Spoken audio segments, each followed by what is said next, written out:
Good morning, everyone. My name is Detective Dreyer. That's spelled D-R-E-Y-E-R. I'm with the Mesa Police Department's Public Information Office.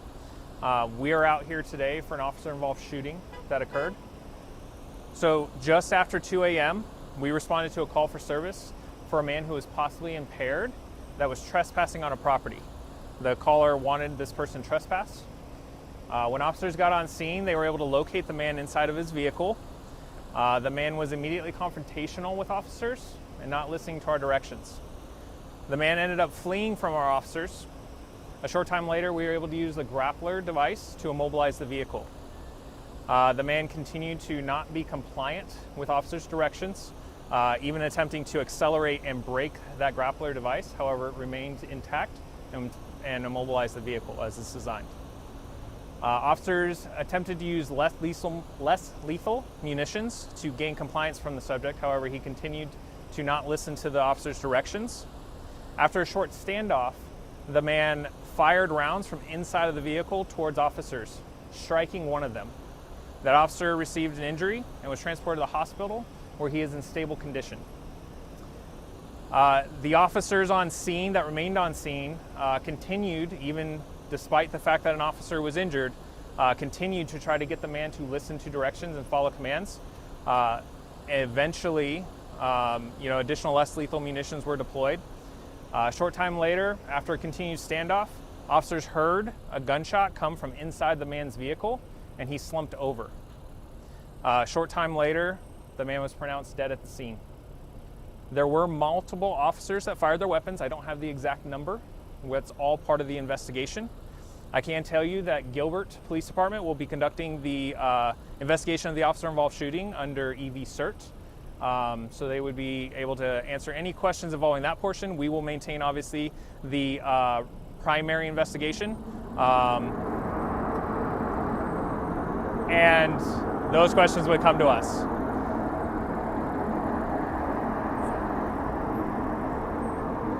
As you can tell, it's a little loud, so it's a little hard to hear.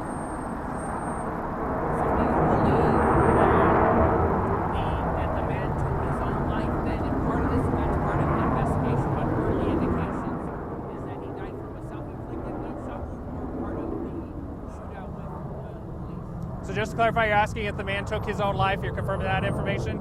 At this time, I don't have that information. What I can tell you is that's all going to be part of our investigation. There's a lot of moving parts to this. Although, we did hear a gunshot come from inside, I can't tell you that that's what ultimately led to this man's death.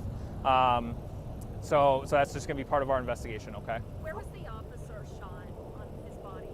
I don't know the exact location, and that's something that we'll look into. That'll all be part of that investigation, but right now I can tell you that the injury was non-life-threatening, and he is in stable condition at this point. We've heard there were roughly 20 to 30 gunshots. That's at least what a witness said. Are you able to confirm that? I can't confirm that. Even looking at the body cam, that's all going to be part of our investigation. Different angles, different cameras, things like that. So that's going to be all part of that investigation. You said it was an investigation for trespassing, so it has nothing to do with the airport. The man wasn't going to the airport or anything like that? I can't speak to where the man was going. All I can say is that we were called for a trespassing call for service. When we contacted him, he was in a parking lot and then fled from officers, leading him to where the vehicle is now in the road. When do you expect this area to reopen? Based on where we're at in the investigation, I would anticipate probably still another few hours at least. Investigations of this magnitude could take longer, but I would definitely venture to say at least another few hours. Hearing from a witness that was essentially caught in the crossfire is what it sounds like. I know your officers were using less lethal methods to try to mitigate that. So could you kind of touch on what is going on in that moment, knowing that potentially there are witnesses nearby who, fear for their lives almost in a situation like this? Yeah, so when officers, I won't speak to this investigation, but in general, when officers respond to these types of incidents and we're deploying, whether it be less lethal or lethal munitions, the community safety is our utmost priority. So usually what we'll see is officers will end up being that buffer between if there's cars in the road or what have you.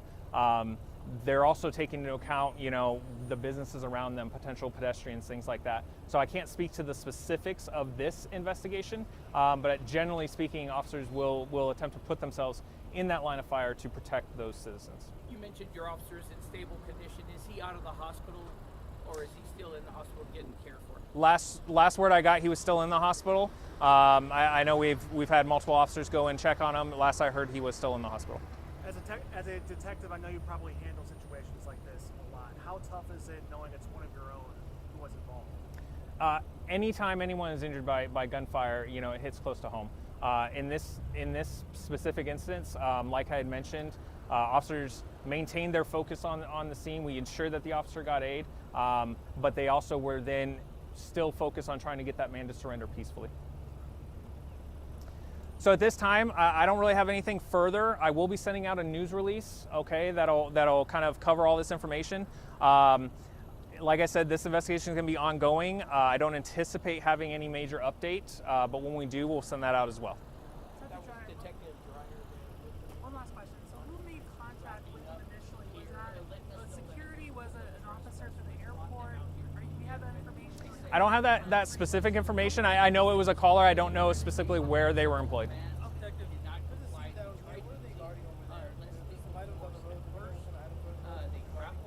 I can't speak to the specific items. I know that less lethal munitions sometimes have items that are left behind. That could be it, but specifically, I'm unsure. Okay, thank you. Confirm your first name. I don't think that's Sorry, John, John. Thank you.